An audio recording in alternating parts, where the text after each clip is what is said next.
오늘 본문은요, 아마 여러분들 모두에게 다 친숙한 그런 본문일 거라고 생각을 합니다.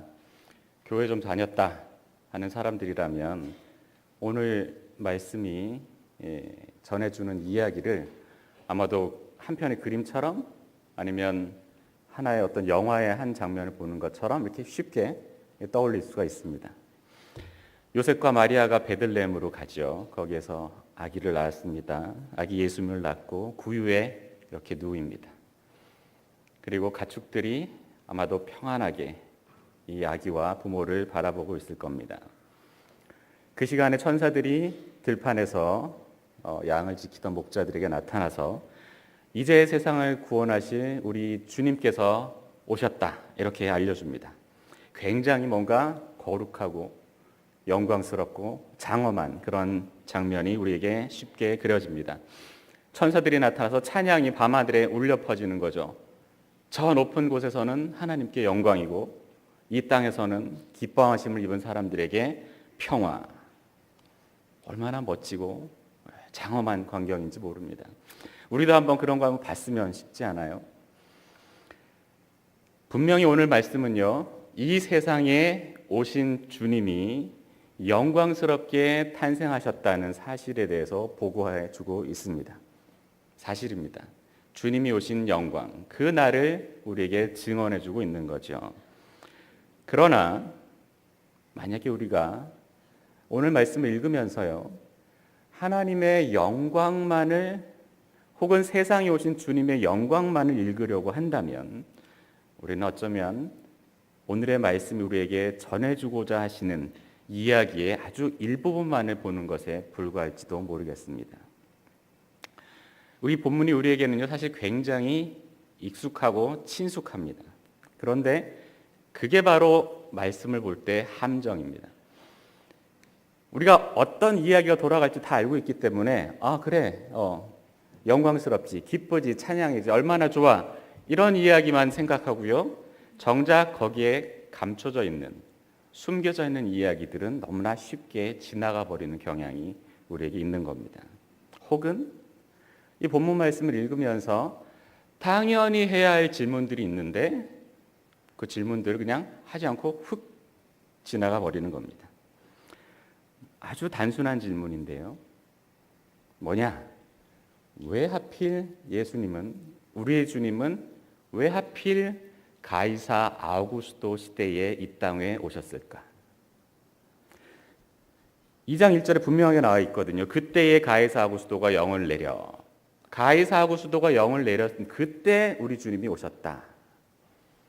또 다른 질문 하나 있습니다.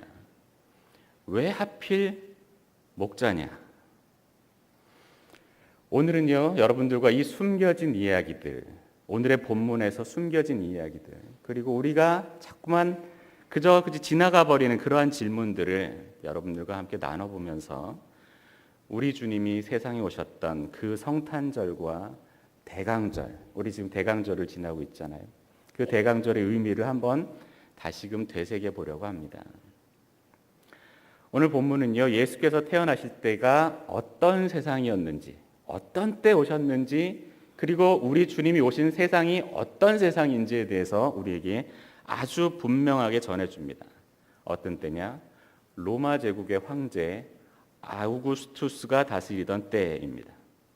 아우구스투스 황제. 여러분들도 아마 잘 아시고 계실 거예요. 이렇게 얘기하면 당황하는 분들이 계십니다. 나는 잘 모르는데. 그런 분들도 자기의 교양을 탓하지 마시고 나는 아는 사람이려나 이렇게 하시면 됩니다. 왜냐하면 한 달이 건너면 알아요. 이 아우구스투스 황제가 황제가 되기 전에 원래 이름이 옥타비아누스입니다. 더 모르겠다 이런 분 계시죠? 이 옥타비아누스가 로마 제국의 패권을 다 가지기 위해서, 획득하기 위해서 이제 다투고 있던 사람이 있는데 그 사람이 누구냐? 안토니우스라는 사람이에요. 이 안토니우스가 옥타비아누스의 경쟁자인데 안토니우스의 연인이 누구냐? 클레오파트라. 연세 드신 분들은 아시고 젊은 사람들은 잘 모르고. 클레오파트라와 안토니우스의 연합군이 있었는데요. 이 연합군 세력을 옥타비아누스가 악티움해전이라는 곳에서 무찌릅니다. 무찌르고 로마 제국의 유일한 패권자로 이제 부상을 하게 됩니다. 그러면서 이 해전에서 진 것 때문에 이제 안토니우스하고 클레오파트라가 자살을 하는 그런 일들이 일어나게 되는 거죠. 이 사람이 이렇게 안토니우스와 클레오파트라의 동맹군을 이기고 그 다음에 로마 유일한 집권 세력이 되면서 어떤 일이 일어나느냐면 그 전까지 로마에는요 약 100년 가까이 내전이 있었습니다. 계속 이제 집권하려는 세력들이 있었는데 드디어 이제 긴 내전이 종식이 되고요. 그러면서 우리에게도 익숙한 팍스 로마나, 그러니까 로마의 평화가 이 옥타비아누스에 의해서 이루어지게 됩니다. 그러면서 이 사람이 이제 로마 제국의 첫 번째 황제가 되는 거죠. 그러자 이 로마의 원로원이요, 이 옥타비아누스에게 붙여준 호칭이 바로 아우구스투스라는 호칭입니다. 이 아우구스투스라는 말은요, 가장 존귀한 자라는 뜻을 가지고 있습니다. 이 사람이 바로 오늘 본문이 우리에게 전해주는 가이사 아구스토입니다. 여러분들 영어에 보면 이제 서양 달력으로 8월 달을 어거스트라고 하잖아요. 그러니까 쓴 거 그대로 읽으면 아우구스트가 됩니다. 이 아우구스투스 황제를 기념하기 위해서 이 8월 달에는 이 아우구스투스의 이름을 붙여주는 겁니다. 그러니까 우리가 생각하는 것보다 상당히 우리에게 친숙한 사람인 거죠. 그런데 오늘 본문은요, 예수께서 태어나실 때가 바로 이 아우구스투스 황제가 다스리던 때라고 전해줍니다. 왜 하필 이때였을까? 아우구스투스는요, 말씀드린 것처럼요, 팍스 로마나를 구현한 사람입니다. 이 사람 시대에요, 이제 로마가 굉장히 정치적으로 질서 잡히고 안정기에 들어가게 됩니다. 그럴 수 있었던 이유가 뭐냐면 이 사람이 강력한 군사력을 바탕으로 영토를 확장을 하고 그리고 강력한 제국을 이제 이루게 했기 때문인 거죠. 그리고 점령한 여러 속주들이 있는데 그 속주들로부터 세금을 굉장히 안정적으로 이렇게 걷어들이게 됩니다. 그래서 로마가 굉장히 경제적으로도 발전하고 풍요를 이루게 된 시기가 이 아우구스투스가 다스리던 시기고 그 시기를 가리켜 이제 팍스 로마나라고 하는 겁니다. 그런데 이 평화가 소위 이 로마의 평화가 아우구스투스 황제가 이룬 일이다. 그래서 아우구스투스의 평화라고 얘기하기도 해요. 그래서 팍스 로마나를 팍스 아우구스타 이렇게 이야기하기도 합니다. 아우구스투스가 이루어준 평화다라는 거죠. 그런데 이 아우구스투스가 이 황제가 이룬 팍스 로마나 시기, 바로 그 시기에 우리 주님께서 이 세상으로 오셨다는 겁니다. 왜? 보통 우리는요, 예수 그리스도를 평화의 주님이라고 얘기를 하잖아요. 평화의 주님. 마치 아우구스투스 황제 시대에 로마의 평화가 이루어진 것처럼 이제 우리 주님도 그렇게 평화의 주님으로 이 땅에 오셨다. 이 이야기를 하기 위해서 성경 말씀은 우리 주님이 가이사 아구스토 때 오셨다라고 하신 것일까 하면 아닙니다. 전혀 그 반대입니다. 오늘의 말씀은요, 사실은요, 전체를 읽어보면요, 아우구스투스 황제와 이 세상의 주인이라고 불리운 아우구스투스 황제와 그리고 그 시대에 오신 우리 주님 예수님의 모습을 완전히 대조를 시키고 있어요. 완전히 다르다는 걸 보여주려고 하는 겁니다. 아우구스투스 시대에 태어나셨다는 얘기는요, 예수께서 언제쯤 태어나셨는지 이렇게 역사적으로 혹은 신문기사에서 얘기하는 것처럼 이렇게 알려주려고 아우구스투스 시대야 라고 이야기하는 게 아닙니다. 이 아우구스투스 황제가요, 별명이 있는데 그 별명이 뭐냐면 세상의 구세주입니다. 로마의 평화를 이뤘다는 거죠. 강력한 나라를 만들었기 때문에 세상의 질서가 꽉 사로잡히고요. 그 다음에 부유해지게 된 거예요. 그래서 마치 이 세상을 구원해 준 것처럼 로마인들이 생각했던 겁니다. 그래서 이 사람을 가리켜 세상의 구세주이다라고 얘기를 했습니다. 그런데 이 세상을 다스리는 이 지배자, 이 세상의 구세주, 그 가이사 아구스도와 그리고 하나님으로부터 보내주신 우리의 주님 예수 그리스도의 모습을 이렇게 완전히 대조해 가면서, 그러면서 우리 주님이 오신 세상이 어떤 세상인지, 그리고 그 주님이 그 세상 가운데 무엇을 이루기를 원하시는지를 우리에게 이미 암시적으로 오늘의 본문은 알려주고 있는 겁니다. 예수께서 태어나신 날 어떤 때였습니까? 아우구스투스 황제가요, 로마 제국에 호정령을 내린 시기였다라고 오늘 말씀이 전해주고 있습니다. 그리고 구레뇨, 그러니까 이 2장 2절에 보면 이 호적은 구레뇨가 수리아 총독이었을 때에 처음 실시했던 것이다. 자, 수리아라는 말은요, 시리아예요. 시리아 지역에서 퀴리니우스라는 총독이 다스리고 있던 때, 그때 호정령이 있었고, 그리고 그때 우리 주님이 세상에 오셨다는 겁니다. 굉장히 구체적으로 지금 전해주고 있는 거예요. 당시 상황에 대해서. 이 호정령이 뭐냐 하면 등기부 등본을 등록하십시오 이런 게 아니고요. 가서 인구 조사를 할 테다. 이렇게 인구 총조사를 실시하겠다는 겁니다. 왜 그랬을까요? 왜 인구 조사를 실시했을까요? 바로 팍스 로마나 때문이었습니다.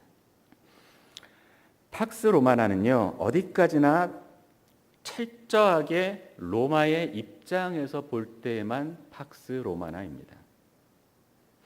로마 사람들이 볼 때에만, 로마에서 위에서 다스리는 사람들이 볼 때에만 평화인 거죠. 로마의 평화를, 소위 로마의 평화를 유지하려면 무엇이 필요하겠습니까? 로마가 제국이에요. 가차없이 남의 나라를 침략해 들어가는 제국이었던 거죠. 그러니까 뭐가 필요해요? 강력한 군대의 힘이 필요한 겁니다. 로마는 이제 속주 혹은 식민지에 이제 주둔군들을 파견했잖아요. 여러분들 성경을 보시면 아시죠? 본디오 빌라도 같은 사람, 이렇게 주둔군들이 있어요. 이 로마의 주둔군들을요, 오늘날 평화유지군, 유엔 평화유지군처럼 이렇게 그런 걸로 생각을 하시면 안 됩니다.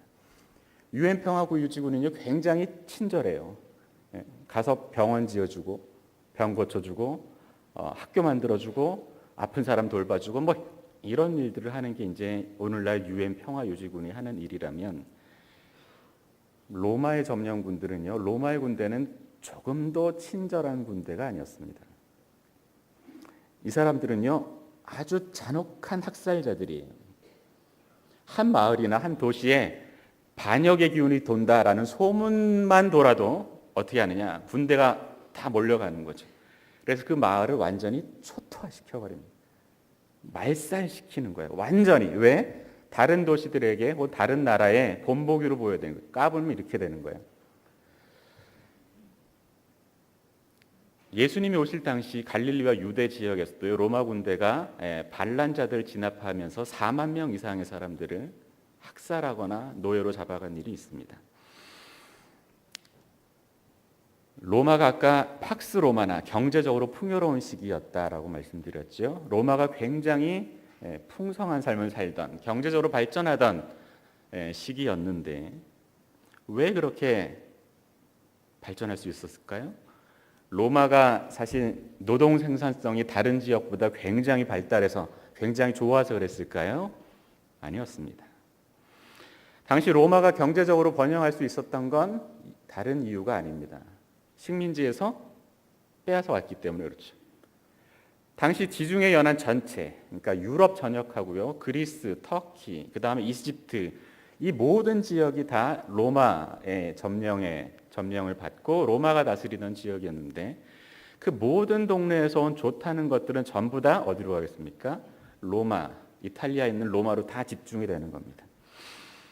로마의 경제적 번영은요, 오직 지중해 연안 식민지 국가들을 철저하게 수탈함으로써만 가능했던 일인 거죠. 아우구스투스 황제 시대에 인구조사 명령을 내렸는데 왜 내렸느냐 하면 바로 이것 때문에 내렸던 거예요. 식민지에서 얼마나 많은 사람들이 사는지를 인구를 철저하게 조사하고 그리고 나서 세금을 꼼꼼하게 다 뜯어내기 위해서 인구조사 명령을 아우구스투스 황제가 내렸던 겁니다. 절대로요, 이 인구조사를 아우구스투스 황제가 인구조사 명령을 내린 건 노령 기초연금을 드리기 위해서라거나 혹은 의료보험 제도를 이렇게 조직적으로 확장하기 위해서 그래서 인구조사가 필요합니다 이렇게 한 게 아니고 한 푼이라도 식민지에서 더 꼼꼼하게 뜯어내려면 뜯어내기 위한 목적 때문에 일어났던 거죠. 그러니까 보십시오. 로마의 평화, 팍스 로마나는요, 로마 입장에서만 평화였던 거고요. 지배당하는 사람의 입장에서는 뭐였느냐? 지옥문이 열린 것과도 같았던 겁니다. 오늘 우리가 헬 조선 이런 말들을 많이 하는데 헬 이스라엘, 그게 사실 당시 이스라엘의 상황이었던 거죠. 오늘 성경 말씀은요, 이렇게 예수께서 태어나신 때가 어떤 때였는지 그리고 예수께서 오신 세상이 어떤 세상이었는지를 아주 구체적으로 알려줍니다. 아우구스투스 황제가 무력으로 세상을 다스리던 시기였고요. 그래서 그 아우구스투스 황제의 폭력이 시리아의 총독 규레네를 통해서 이스라엘의 가장 변방인 나사렛 지역까지도 아주 꼼꼼하게 철저하게 미치고 있던 때였다. 그걸 오늘 말씀이 우리에게 알려주고 있는 겁니다. 이 규레네라는 사람도요, 악명 높은 사람이에요. 로마인들의 입장에서 볼 땐 전쟁 영웅이에요. 왜? 반란을 철저하게 진압한 전쟁 영웅입니다. 그런데 이스라엘 사람 입장에서 볼 때 어떻게 있어요? 학살자에 지나지 않는 거죠. 길리기아라는 지방에서 성경에도 나옵니다. 길리기아라는 지방에서 반란이 일어났는데 로마에 대한 반란이 일어났는데 그때 이 규레네라는 사람이 나서서 그 반란을 진압했어요. 그래서 그 길리기아 지방에서는 한동안 남자를 볼 수 없었다라고 얘기합니다. 아주 무시무시한 시대였던 겁니다. 이 세계가 아주 질서가 쫙 사로잡혀 있는데 그 질서의 정점에 누가 있느냐면 아우구스투스 황제가 있고요. 그 밑에 시리아 총독이 있고요. 이 사람이 팔레스타인과 예루살렘은 아니겠구나. 팔레스타인과 그리고 나사렛까지 갈릴리의 시골 마을까지 저 촌구석까지 아주 철저하게 다스리고 있던 그 시기였다는 겁니다.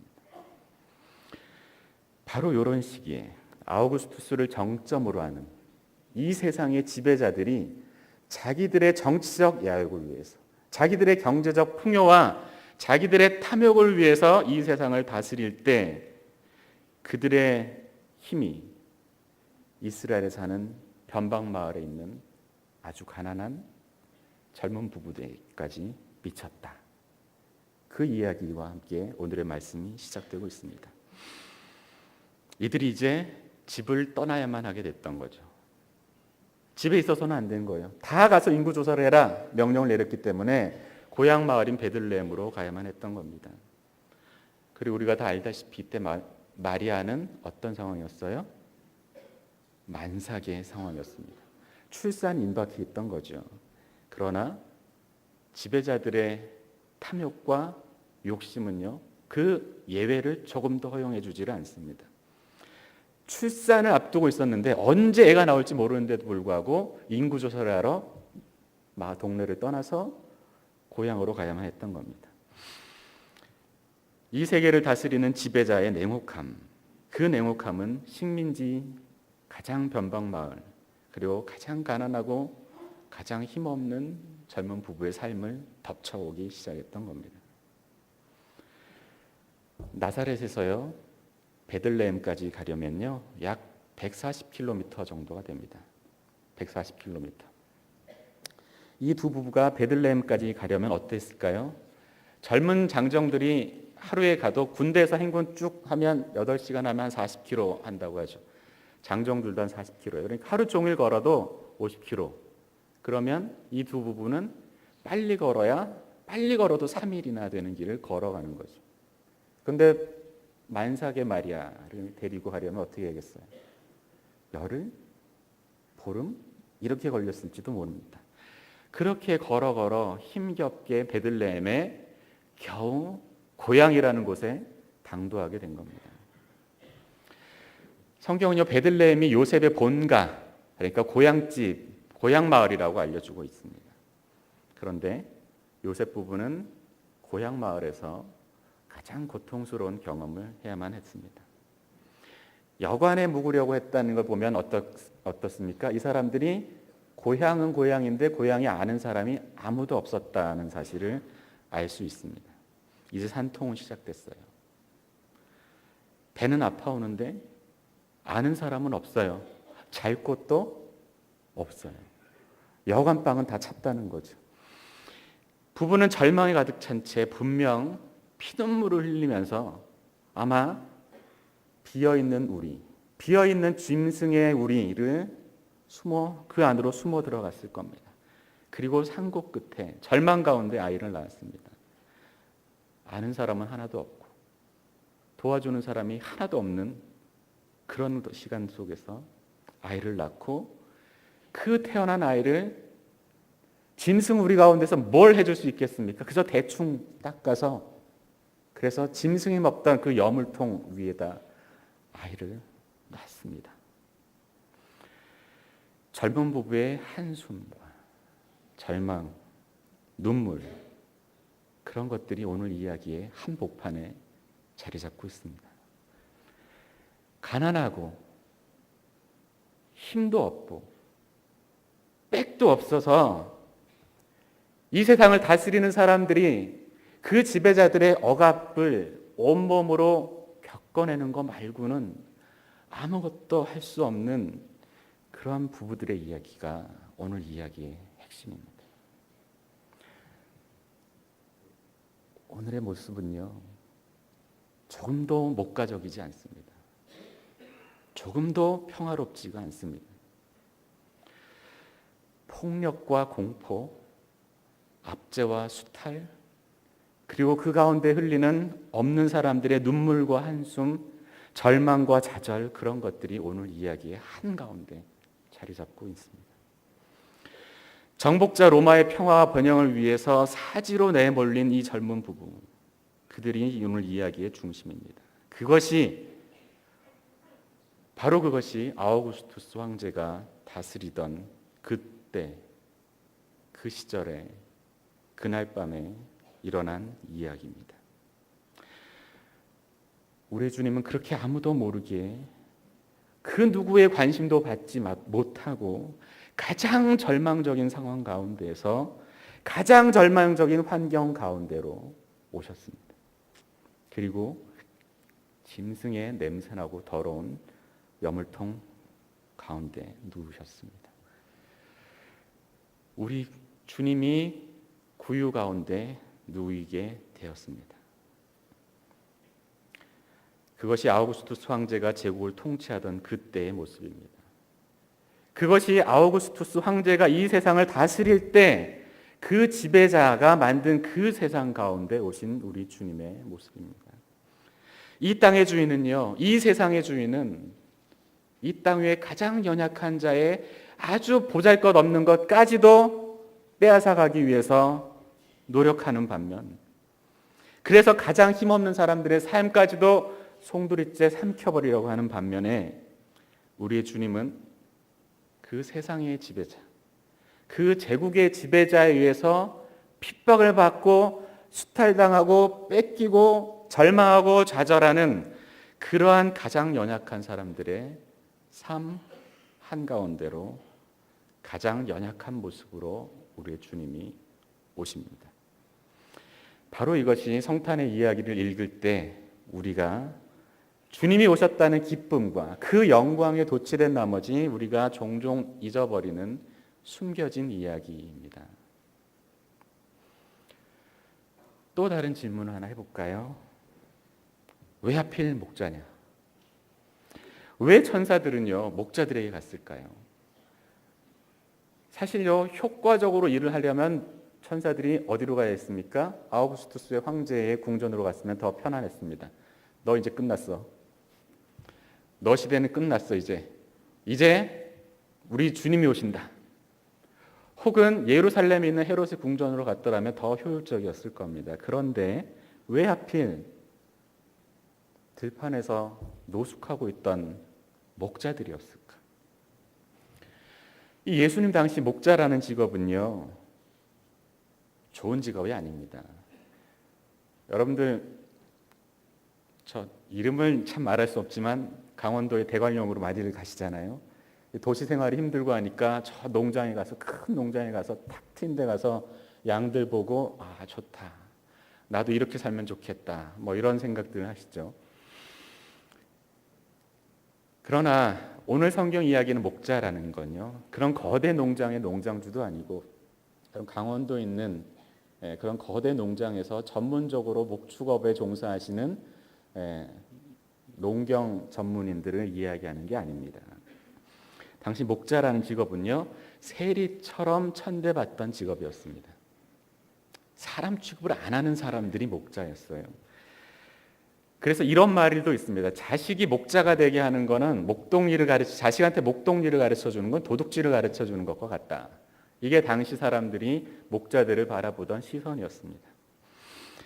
이 사람들은요, 남의 가축을 치는, 자기 가축을 치지 않고요, 그런 사람들은 많지 않습니다. 특히나 오늘 목자들도요, 성경에는 자기 양떼를 지켰다라고 되어 있지만 이때 자기라는 게 꼭 자기 소유라는 말은 아닙니다. 자기가 지켜야 할 양떼였던 거겠죠. 왜냐? 자기 양떼가 많은 사람이 들판에서 양을 한밤중에 칠 리는 없잖아요. 남 시키면 되는 거지. 자, 이 사람들은요, 대부분이 목자라는 게 남의 가축을 치는 사람들이에요. 그러니까 요새식으로 하면 뭡니까? 하청업자입니다. 남의 걸 치는 사람들이죠. 그런데 그걸 치다가 혹시나 잘 되기만 할 리가 없잖아요. 손실이라 하면 어떻게 되느냐? 자기가 고스란히 물어줘야 되는 거죠. 하청을 받아서 일을 하다가 손해가 일어나면 자기 임금에서 깎아야 되는 그런 일들이 목자들이 일상적으로 겪어야 하는 일이었습니다. 원래 양을 친다는 건요, 농한기에 칩니다. 농번기에 치지는 않고요. 그래서 농한기에 양들을 데리고 산이나 들로 이렇게 다니면서 양을 치는데, 그런데 이 사람들이 언제나 양 주인의 산에만 칠 수는 없습니다. 돌아다니면서 풀 있는 곳을 데리다 보니까 어떻게 돼 있어요? 남의 산에도 들어가고 남의 땅에도 들어가고 남의 밭에도 들어가는 거죠. 그러면 어떤 일이 일어납니까? 득달같이 이러면서 쫓아오겠죠. 나가라고. 평판이 안 좋은 이유가 바로 이런 이유 때문이에요. 남의 재산을 잘 돌봐줄 수 없는 사람들이죠. 맨날 눈치 보면서 살아야 되는 사람들입니다. 양을 치다가, 남의 양을 치다가 이거 잘못하면 쫓겨나고, 잘못하면 내가 물어야 되고, 그리고 조금만 잘못하면 남들이 손가락질하고, 저런 도둑놈들 같으니 하던 사람들이에요. 왜냐? 양들을 치려면 저기 멀리 돌아다니면서 치는데 도중에 지들이 빼돌렸다, 이런 소문들도 많이 돌았던 거죠. 그래서 사회에서 가장 무시당하고 천대받던 사람들이 바로 목자들이었던 겁니다. 누군가가 자기들에게 말을 걸 때는요, 이런 목자들은 누군가가 말을 걸 때는 언제나 비난하거나 지시하거나 혹은 자기들의 것을 빼앗거나 할 때 외에는 없는 사람들이 오늘 성경에 기록되어 있는 목자들입니다. 사람들이 누군가 자기에게 말을 거는 걸 두려워할 수밖에 없는 사람들이에요. 어둠 가운데서 무서워하면서 살아가는 사람들, 그런 사람들이 바로 목자입니다. 그런데 구주께서 오셨다는 소식이 누구에게 전해지는가? 바로 이 목자들을 향해서 처음으로 전해집니다. 왜 그랬을까요? 바로 우리 주님이 오신 것은요, 바로 이렇게 식민지에 살면서 뭔가 인간들이 만들어 놓은 이 계층과 지배 질서의 가장 밑바닥에 살면서, 그래서 가진 사람들, 힘 있는 사람들의 눈치나 보면서 두려워하면서 살던 이런 사람들을 향해서 특히나 기쁜 소식이었기 때문에 그렇습니다. 그래서 천사들이 나타나서요, 목자들에게 나타나서 하는 말이 이렇게 얘기합니다. 뭐라고 얘기하느냐? 두려워하지 말아라. 무서워하지 말아라. 그리고 2장 11절의 말씀입니다. 오늘 다윗의 동네에 누구를 위하여? 오늘 다윗의 동네에 너희를 위하여 구주가 나셨다. 너희를 위하여. 힘없고 얻어맞고 나쁜 소리 듣고 이러한 사람들, 이렇게 가난한 사람들의 구세주가 이 땅 이제 나타나셨다. 너희들을 위로해 주실 분이 이제 오셨다.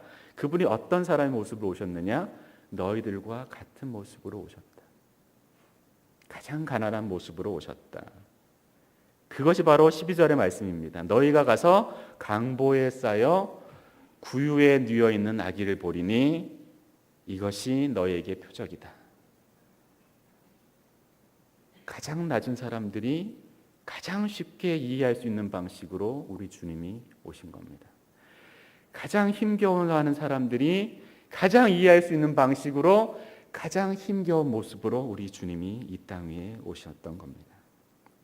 그래서 우리 주님은요, 이렇게 가장 연약한 목자들, 이들을 위로하고 그들의 사랑을 전하려고 그 구유에 누워 계신 겁니다.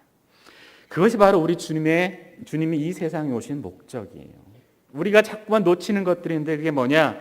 바로 우리 좀 이렇게 특별하게 가난한 사람들, 힘없는 사람들, 멸시당하는 사람들, 이런 사람들을 특히나 더욱 사랑하시고 그들을 위로하기를 원하십니다. 그래서 우리 주님께서 공생애를 시작하실 때 이렇게 말씀하셔요. 누가복음 역시 4장 18절인데 주의 성령이 내게 임하셨으니 이는 누구에게 복음을 전해요? 누가복음 4장 18절에서 특히나 가난한 자들에게 복음을 전하게 하시려고 내게 기름을 부으셨다. 이렇게 가난하고 연약하고 힘없는 사람들, 이런 사람들을 우리 주님께서 더욱 특별하게 사랑하십니다. 이런 사람들이야말로 하나님이 특별히 선호하면서 기뻐하시는 사람들이에요. 그래서 14절에서 천사들의 찬양 속에서 등장하는 말, 하나님이 기뻐하는 사람들에게 평화,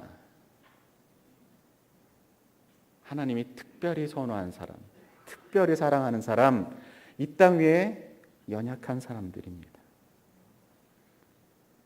바로 그런 사람들에게 평화를 주기 위해서 우리 주님이 그런 사람들의 모습으로 오셨고 구유에 누워 계십니다. 그리고 이 일이야말로 지극히 높은 곳에 계신 하나님께 영광이 됩니다. 왜 그러느냐? 이 세상에서는 있을 수 없는 일이 일어나는 거예요. 이 세상에 가이사 아구스토가 다르시드리는 이 세상에서는요, 있을 수 없어요. 연약한 자들은 짓밟히고 억눌리고 뺏기고 그게 당연한 거예요. 그런데 하나님께서 그걸 바꾸시는 거죠. 아니야. 이 세상의 지배 질서 속에서 절대로 있을 수 없는 일, 그 일을 하나님이 이루셨다.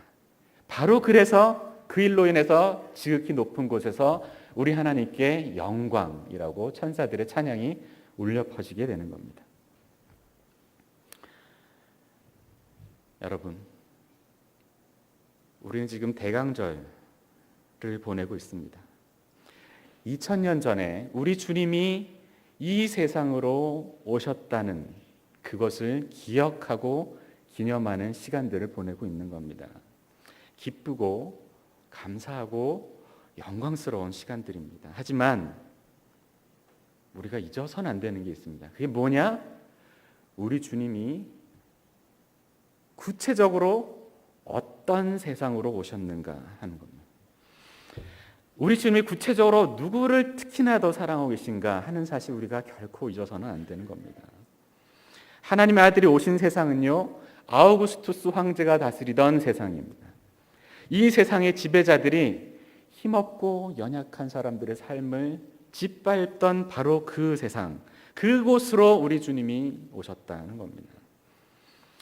하나님은 혹은 하나님의 아들은 그저 저 하늘을 떠나서요, 저 하늘의 영적 세계를 떠나서 그냥 이 땅 위에 오신 이런 게 아니고요, 구체적인 세상 한가운데로 오셨던 겁니다.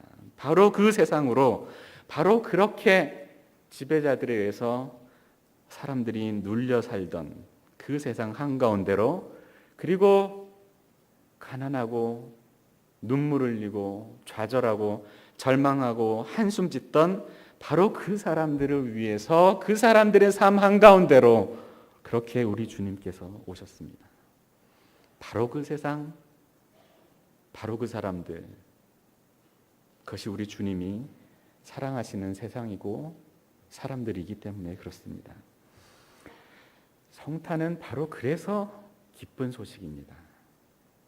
하나님이 이름 없는 사람들을 하나하나 돌보시고 위로하시기 때문에 그렇습니다. 우리는 성탄을 기다리고 또 기념합니다. 하지만 우리는 종종 잊어버리는 게 있는데 뭐냐? 우리 주님이 바로 그러한 세상 가운데로 오셨다는 사실을 잊어버립니다. 왜 그러느냐? 어쩌면 우리가 그 주님이 구유에 누워 계시다는 사실을, 그분을 우리의 주님으로 고백하기에는 우리가 너무나도 부유하고 너무나도 가진 게 많아서 그럴지도 모릅니다.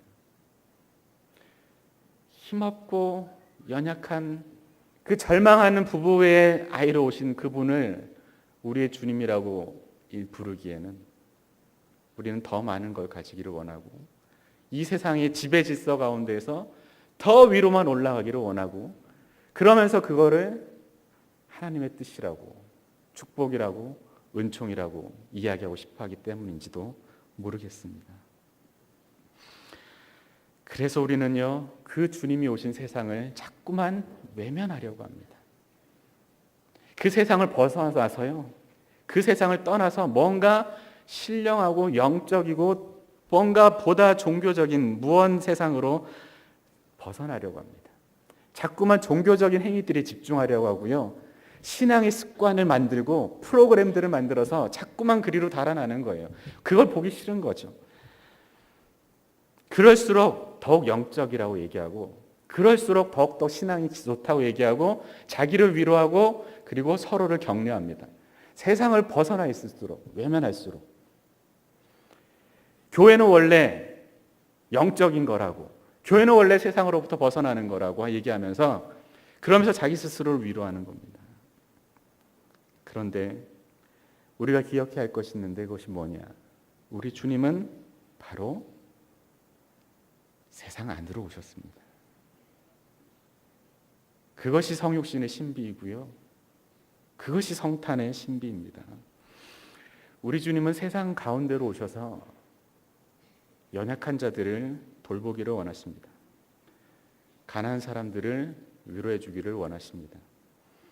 그것이 여물통 안에 누워있는 가난한 아이들의 부부를, 보잘것없는 몰골의 부부의 아이를 우리의 주님이라고 고백하는 사람들이 따라가야 할 길입니다.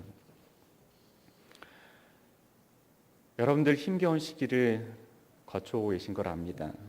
여러분들 마음속에 올바른 교회를 세우고 싶어하는 마음들이 아마도 오늘날 한국교회 어느 교회보다, 어느 공동체보다 강력하게 여러분들 가운데 있을 줄 압니다. 그러나 교회를 개혁하는 것, 올바른 교회를 세우는 것, 그런 것들은요, 프로그램을 만든다고 이루어지는 건 아닙니다. 찬양과 예배와 기도를 통해서 교회의 참된 모습이 구현되는 건 아닙니다. 오늘 한국교회가 하나님으로부터도, 그리고 이 세상으로부터도 질타를 받고 비난을 받는데, 그것은 건물이 없어서도 아니고요, 위대한 설교자가 없어서도 아니고, 교회 프로그램이 없어서도 아닙니다. 찬양 안 하고, 설교 안 하고, 예배 안 드리고, 기도 안 해서 욕먹는 거 아닙니다. 왜 그런가요?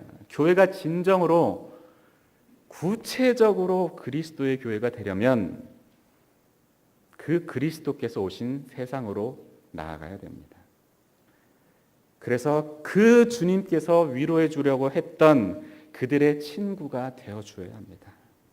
주님이 사랑하시는 세상입니다. 그리고 그 가운데에서 특히나 우리 주님이 사랑하시는 그 사람들을 사랑하는 것, 그들과 함께하는 것, 그것이야말로 대강절을 살아가는 우리가 해야 할 일들입니다. 이 세계의 질서 가운데에서, 지배 구조 가운데에서 메시아가 오시기를 기다리는 거 말고는 할 일이 아무것도 없는 그 무능력한 사람들, 버림받은 사람들, 그들 곁에 조용히 다가가는 것, 그래서 그들의 한숨과 신음소리에 귀 기울이는 것, 그것이 우리의 일입니다. 왜냐하면 우리의 주님이 황제의 궁전이 아니라 구유에 누워 계시기 때문에 그렇습니다. 기도하겠습니다.